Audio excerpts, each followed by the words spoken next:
नमस्कार, आदाब, सत श्री अकाल। आप देख रहे हैं यूपी 24 न्यूज़। मैं आपका दोस्त हसीन दानिश। इस वक्त हम मौजूद हैं नगर पंचायत रिठौरा में, जहां पर हमारे साथ हैं सभासद कमलेश गंगवार जी, जो कि सहकारी समिति गल्ला गोदाम के अध्यक्ष भी हैं। भारतीय जनता पार्टी से ये एक वरिष्ठ नेताओं में गिने जाते हैं और इस बार जो नगर निकाय चुनाव हुआ था उसके नगर चुनाव संयोजक भी थे। पिछली बार किसी कारणवश चुनाव हार गए, उस पर भी बात करेंगे। और एक जो जल भराव की समस्या है इनके वार्ड में, जिसे लेकर पब्लिक बहुत परेशान होती, जनता बहुत परेशान होती, उसके बारे में भी बात करेंगे। मिलते हैं कमलेश गंगवार जी से।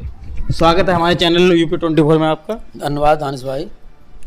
गंगवार साहब, जानना चाहेंगे जिस तरह से आप भारतीय जनता पार्टी में कर्मठता से लगे हुए हैं, उसका पुरस्कार ये मिला कि आप निर्विरोध जो हैं सहकारी समिति के अध्यक्ष चुने गए और लगातार काम भी कर रहे हैं फील्ड में। ऐसी क्या वजह रही कि पिछली बार जब आप चुनाव लड़े तो कुछ वोटों से आप हार गए? क्या कमियां रहीं? आपको क्या लगा कि क्या कमियां रह गई थी चुनाव में जो हार का सामना करना पड़ा? एक्चुअली है क्या, कमियां तो नहीं रहीं, लेकिन चूंकि मैं कंटिन्यूअस 2 बार सभासद रहा और 2 बार सभासद रहने के साथ साथ पब्लिक कहीं ना कहीं बदलाव चाह रही थी। उसको ये लग रहा था कि लगातार मेंबर साहब हैं, कोई विशेष काम नहीं करते हैं, कोई नया चेहरा लाया जाए, हो सकता है वो बहुत काम करे, लेकिन वो कहीं ना कहीं पूरी तरीके से फ्लॉप हो गया। और 5 साल में पब्लिक के ये समझ में आ गई कि जो थे वो बहुत अच्छे थे।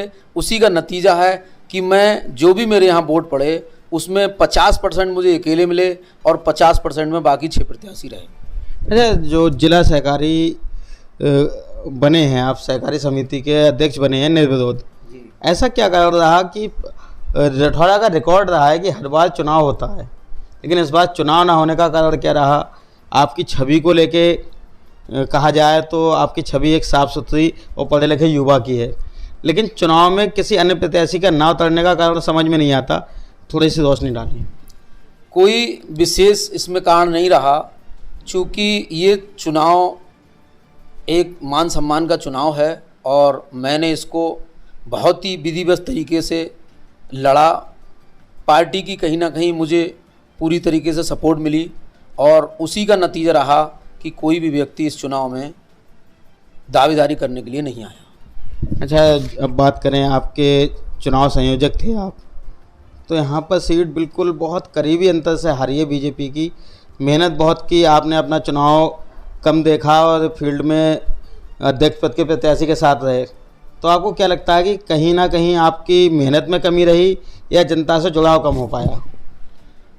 ये तो नहीं कहा जाएगा कि मेहनत में कमी नहीं रही, क्योंकि पार्टी के जितने भी कार्यकर्ता थे उन्होंने बहुत लगन और बहुत मेहनत से चुनाव लड़ाया।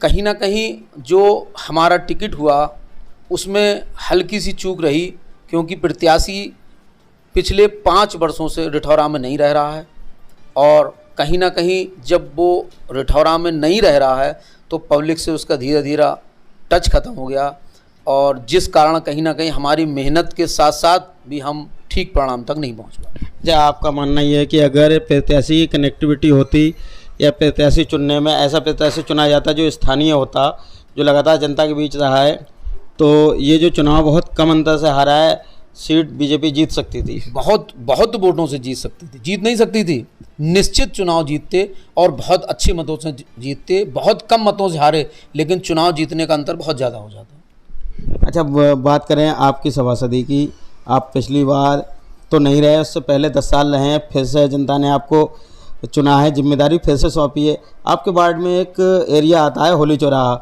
जो कि रिठौरा का सबसे मशहूर चौराहा माना जाए तो गलत नहीं होगा। वहाँ पर जल भराव की समस्या है जो कि कई वर्षों से लगातार देखने को मिल रही है। एक टापू जैसा बन जाता है, लोगों को घूम के आना पड़ता है, या तो आपके घर के साइड से जाते हैं, चौकी की तरफ निकलते हैं, या फिर अस्पताल वाली गली में निकलना पड़ता है।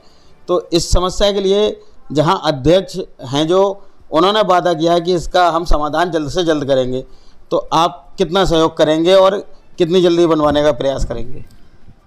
मेरा सबसे पहला मुद्दा वही है, क्योंकि कहीं ना कहीं जैसे ही रिठौरा में एंट्री करते हैं वो मेन पॉइंट है एंट्री का। कहा जाए किसी के फेस पे नाक जिस तरह से मेन होती है, उसी तरह से अगर किसी के नाक पे दाग है तो आदमी को दूर से दिखता है। ऐसे ही मेरे वार्ड का वो एक नाक का हिस्सा है, और जैसे ही बारिश होती है तुरंत वहाँ बहुत ज़्यादा जलभराव हो जाता है।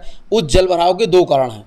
एक कारण ये है जो डेली का सुबह सुबह होता है जलभराव, उसमें एक होली चौराहे के साइड में टावर लगा हुआ है। उस टावर वाले ने केबल जो है वो नाली से होकर निकाली है।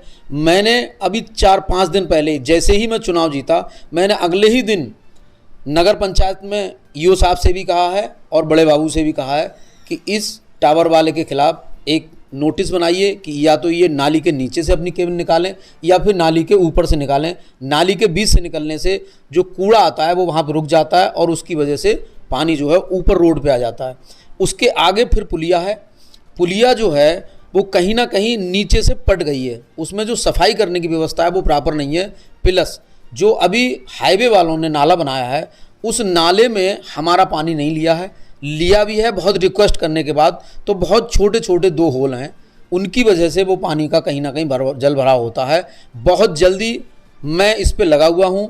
मैंने अपने अध्यक्ष से भी बात की है, ईओ से भी बात की है, और इस समस्या का समाधान जल्दी से जल्दी होगा। मैं तो ये कहूँगा कि मेरे वार्ड की जो भी समस्याएं हैं उनमें ये सबसे बड़ी समस्या है, और प्रायोरिटी पे सबसे पहला काम मेरे वार्ड में यही रहेगा कि मैं उसको जल्दी से जल्दी जल भराव को ख़त्म कर दूँ। अच्छा, जो प्रधानमंत्री आवास योजना है उसको लेके आप तो सभासद नहीं रहे पिछले 5 साल, लेकिन पिछले 5 साल में जो आवास मिले हैं उसको लेके बहुत सारी बातें बनाई जा रही हैं। कुछ लोग कह रहे हैं कि इसमें कमीशन खोरी बहुत हुई थी। अब जबकि जिम्मेदारी आपके ऊपर है, तो जो आवास हैं उनकी कमीशन खोरी ख़त्म करने का प्रयास करेंगे, या पात्र जो हैं उन्हें ही दिलवाए जाएंगे या पात्रों को नहीं दिलवाएंगे? जैसा कि आप भी बता रहे थे, मैं पिछली बार नहीं रहा, मैं इससे पहले कंटिन्यूस 2 बार रहा। 10 साल का मेरा कार्यकाल रहा, और मैं तो ये दावे के साथ कहता हूँ कि पिछले 10 साल में एक भी व्यक्ति मेरे वार्ड में, आप ये नहीं निकाल सकते कि मेंबर साहब ने किसी भी चीज़ में कभी भी कोई भी पैसा लिया। यहाँ तक कि जो भी छोटे मोटे कार्य होते हैं जनता से संबंधित, अगर कहीं मुझे उसमें थोड़ा बहुत पैसा खर्च करना पड़ता है तो वो भी मैं कभी जनता से उसकी डिमांड नहीं करता हूँ, अपने जेब से पूरा कर देता हूँ। मेरे कार्यकाल में राशन कार्डों की, जब मैं पहली बार बना था तो मैं जहाँ भी वोट मांगने जाता था, सबसे पहला लोगों को सवाल होता था कि मेंबर साहब आप बन के आए हैं, हमें राशन कार्ड की बहुत समस्या हो रही है। मैंने इस बात को प्रायोरिटी पे रख के और टारगेट बनाया, और जैसे ही मेरा दूसरा कार्यकाल आया, ऑनलाइन सिस्टम खुला और वो साइट खुली जिस पे राशन कार्ड अप्लाई किए जाते हैं। मैंने बाकायदा अपने ऑफिस में एक कैंप लगाया, 3 से 4 लोग मैंने उस कैंप में बिठा ले। केवल पब्लिक से मैंने डोर टू डोर ही कहलवाया था कि जिसको भी राशन कार्ड बनवाना हो वो मेरे ऑफिस में आ जाए, और कोई फ़ोटो स्टेट नहीं, कोई कुछ नहीं। मेरे लड़के फॉर्म भर रहे थे, कहीं ना कहीं मैं सब काम करवा रहा था। और इकट्ठे, चूँकि कुछ चीज़ें ऐसी होती हैं जिनको नाम नहीं लेना चाहिए, मैं रिठौरा के ही एक CSC सेंटर पर मैंने वो सारे के सारे आधार कार्ड अप्लाई कराए थे। उनमें जो भी खर्चा था वो मैंने अपनी जेब से वहन किया था। ये CSC सेंटर रिठौरा में ही है, मैं प्रूफ भी दे सकता हूँ अगर नंबर आएगा कि वो सारे पैसे मैंने अपनी जेब से दिए था। आपसे मैं खुले मन से ये कहना चाह रहा हूँ कि आप पूरे वार्ड में मेरे जाइए, कोई भी व्यक्ति ये कह दे कि मेंबर साहब ने ऑनलाइन का भी पैसा दिया, तो मैं अपने कार्यकाल को शून्य करने के लिए, आज के भी कार्यकाल को शून्य करने को तैयार हूँ। अच्छा, जो मैंने आपसे सवाल पूछा था, ये आपने अपनी उपलब्धियां तो बताई, लेकिन ये जो कमीशन खोरी का मामला रिठौरा में पूरे कस्बे में सामने आया था, 30,000 25,000 का, फिलहाल तो अभी कोई प्रूफ नहीं मिला है, लेकिन जो लोग बातें बना रहे हैं कि 25,000 लिए गए, 30,000 लिए गए, आपके कार्यकाल में 5 साल के जो वो प्रधानमंत्री आवास आएंगे उसमें कमीशन खोरी बंद होगी? मैं ये दावे के साथ कह सकता हूँ, इसीलिए मैंने आपको बैक में जाके एग्जाम्पल दिया था कि जब मैंने किसी छोटे काम में कोई पैसे का मतलब नहीं लिया, चूँकि मैं सभासद हूँ ना कि अध्यक्ष, तो सभासद के नाते मैं ये दावे के साथ कह सकता हूँ कि मेरे वार्ड में ऐसा कुछ नहीं होगा, किसी भी कीमत पे नहीं होगा। देखा जाए तो आप रिठौरा में एक संभ्रांत परिवार से तो आते ही आते हैं, एक शिक्षक भी हैं, एक स्कूल भी चलाते हैं, शिक्षक हैं। शिक्षक होने के नाते शिक्षा के महत्व को अच्छे से समझते हैं। तो क्या जेठौरा में, बात बाढ़ की ना करके मैं पूरे कस्बे की बात कर रहा हूँ, जेठौरा में क्या एक कन्याओं के लिए इंटर कॉलेज होना चाहिए? क्या मैं आपको इस टॉपिक पे कहूँ, क्योंकि पिछले 10 साल में जब सभासद रहा तो मैंने ये क्वेश्चन कई बार उठाया कि हमारे पास बहुत ज़्यादा अभाव है कन्या इंटर कॉलेज का, और इसको कहीं ना कहीं हर हालत में हम लोगों को व्यवस्थित कर देना चाहिए। लेकिन किन्हीं कारणोंवश मैं उसमें कामयाब नहीं हो पाया। चूँकि सभासद हूँ और सभासद एक लिमिटेड एरिया को ही फॉलो कर पाता है, कहीं ना कहीं ये चीज़ें अध्यक्ष के अंतर्गत आती हैं। अगर हमारा अध्यक्ष इसमें सहयोग करेगा तो मैं इसमें भी आपको आश्वस्त करता हूँ कि मैं इस काम को भी पूरा करने का पूरा प्रयास करूँगा। चूँकि जो अध्यक्ष जी हैं वो मेरी पार्टी से नहीं हैं, वो निर्दलीय प्रत्याशी रहे हैं।